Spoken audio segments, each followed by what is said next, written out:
Hello，各位朋友，又係我早市啊！今個禮拜日12月28日，馬會將會轉播呢個有馬紀念賽啊！咁呢一場賽事2500米一級賽咧，係當地馬季全年壓軸嘅大賽。咁暫時喺當地嘅初步賠率咧，四隻馬比較熱啲嘅，包括係4號嘅博物街、5號嘅雷麗宮、6號嘅名將田園，同埋呢個9號嘅野田分位嘅。咁呢四隻馬之中咧，我就比較稱低啲嗰隻6號嘅名將田園啦。咁呢隻馬唯一一場嘅一級賽勝利咧，就係今年贏一個寶塚紀念賽。咁但係嗰一場咧，佢就自造步速翻嚟，贏咗啱啱喺香港杯跑第二嗰隻寶來歌劇。咁但係今場賽事咧，有啲馬快放馬，同埋有一隻咧真情好多嘅奧提巴魯喺度，咁要佢自己一隻控制步速，而且跑2500米咁長咧，其實都有少少懷疑嘅。咁其餘嗰三隻馬咧，其實都係有少疑點。咁包括呢個4號嘅博物街啦，咁雖然係贏咗呢個高月賞同埋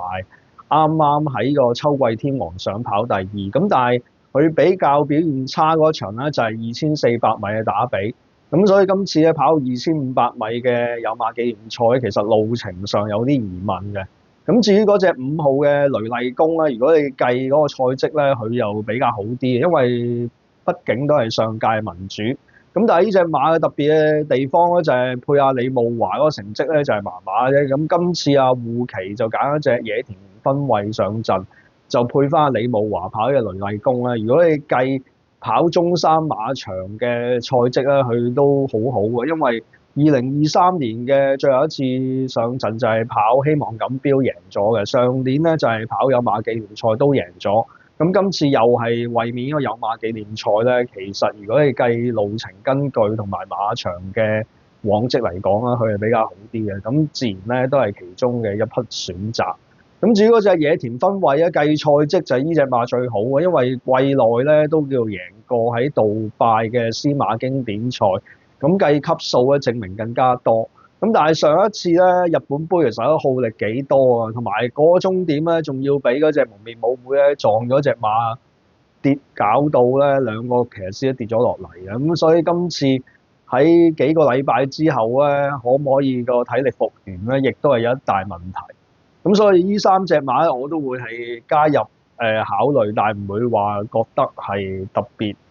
好大機會咁包辦年嘅。咁冷馬方面咧，我會揀一隻地球中。咁呢隻馬其實大家幾熟悉㗎，因為上一次咧跑咗日本杯咧就係墮馬一隻馬。咁但係雖然佢又拋得騎師，咁但係其實你睇翻呢隻灰馬咧，早段都真係好脫節嘅，但係隻馬鬥心又好好喎。自己喺後段嗰度一隻空馬咁樣上嚟咧，最後係首先過終點嘅一隻馬。咁睇翻有啲報道咧，就係話 JRA 咁多年嘅一級賽咧，只係得兩隻馬係墮咗馬之後咧，首先衝過終點嘅。咁呢隻咧就係最近嗰一隻。咁同埋睇翻呢隻馬咧，之前咧都係跑啲比較長啲嘅路程嘅，